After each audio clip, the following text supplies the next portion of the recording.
Hi, my name is Tim Baumgartner. I am presenting PeerQA, a scientific question answering dataset from peer reviews.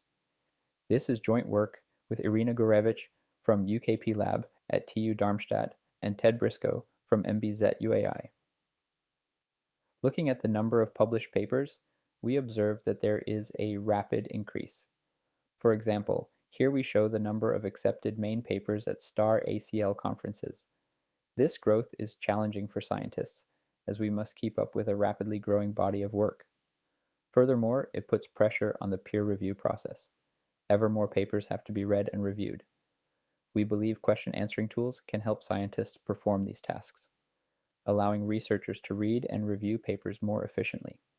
We therefore contribute a question answering dataset that allows us to evaluate and improve methods in the scientific QA domain. Scientific QA is the task of answering a question from the contents of a scientific paper. When we started this work, the main resources in this task were BioAsk and Casper. However, they have the disadvantage that the posed questions are relatively shallow. In BioAsk, the answers are provided in the abstracts of biomedical papers. In Casper, the questions have been created after reading only the paper's abstract. This often leads to QA pairs only interacting superficially with the article in both cases. To address this, we developed the PeerQA dataset. We leverage questions asked during peer review and source answers from authors. During peer review, domain experts read and understood the paper deeply before asking questions. Further, the questions appear naturally and are often complex. Finally, authors typically consider the raised questions when revising their paper for the camera-ready version. We use this naturally occurring QA process in the scientific domain to source the PeerQA dataset. We now detail our data collection process. First, we have curated a large body of peer reviews, mainly from the machine learning, natural language processing, and geoscience domains. Next, we processed all reviews and extracted all sentences that ended in a question mark.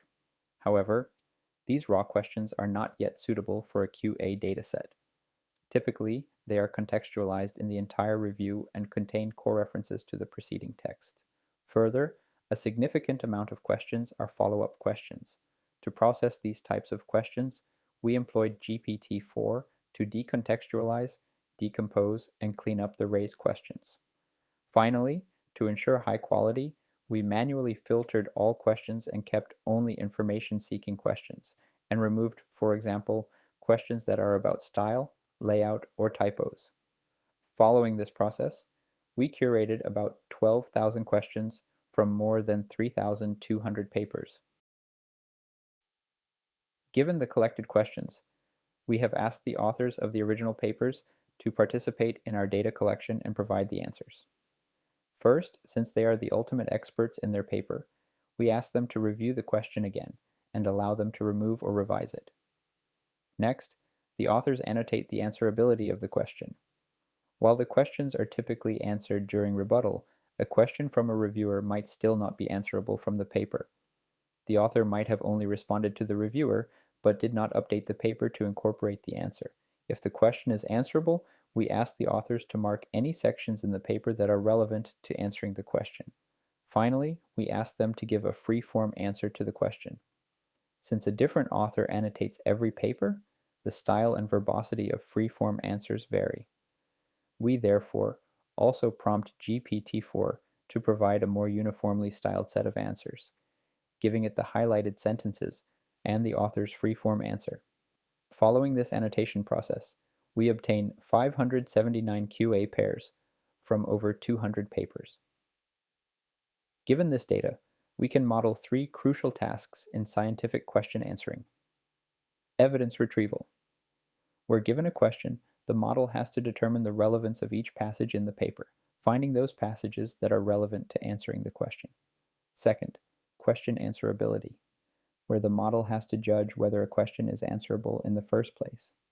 We evaluate in three different settings: providing the gold passages to the model, i.e., only those that have been annotated by the authors, providing the top K most relevant passages from the first task, or in a long context setup, where we provide the model with the entire paper.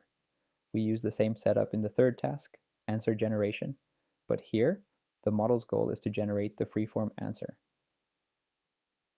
We experiment with re-ranking and dense and sparse retrieval models for the evidence retrieval task. We evaluate using MRR and recall at 10. In our first experiment, we evaluate the passage granularity. We task the model to retrieve either on the sentence level or on the paragraph level. We find that paragraph level yields much higher scores. However, we also have to consider that this task is easier since there are overall fewer paragraphs than sentences. Next, we apply a simple trick and append the paper title to the passages. Intuitively, this should help the model to better contextualize the passage content, prompting it with the general domain of the passage. Particularly when applying this to the paragraph level, we find consistent improvements. On the sentence level, these improvements are mixed, or rather small. We hypothesize that the sentence representation changes too much when an entire title is prepended. For the question answerability task, we prompt large language models to generate no answer if they judge that the context does not answer the question. We find that models have difficulties with this task and typically are biased towards one of the classes. For example, the Mistral model correctly classifies many answerable questions, however, fails to predict the unanswerable ones correctly.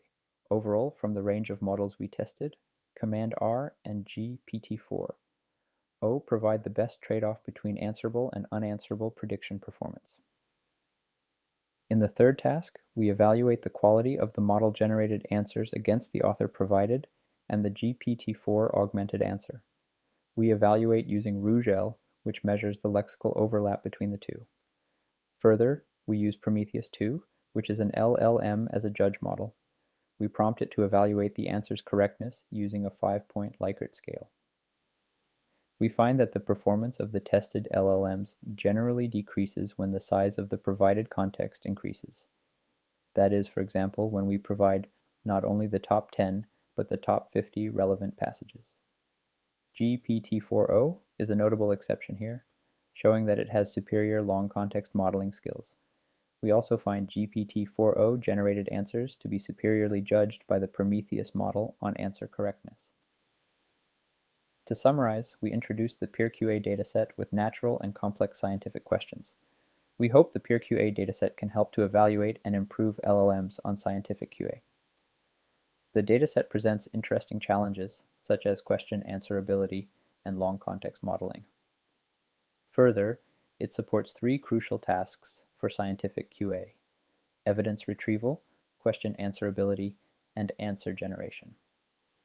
If you want to learn more about PeerQA, please check out our paper on arXiv. You can also easily use PeerQA with Hugging Face datasets. Lastly, all our code is publicly available on GitHub. Thank you for your attention.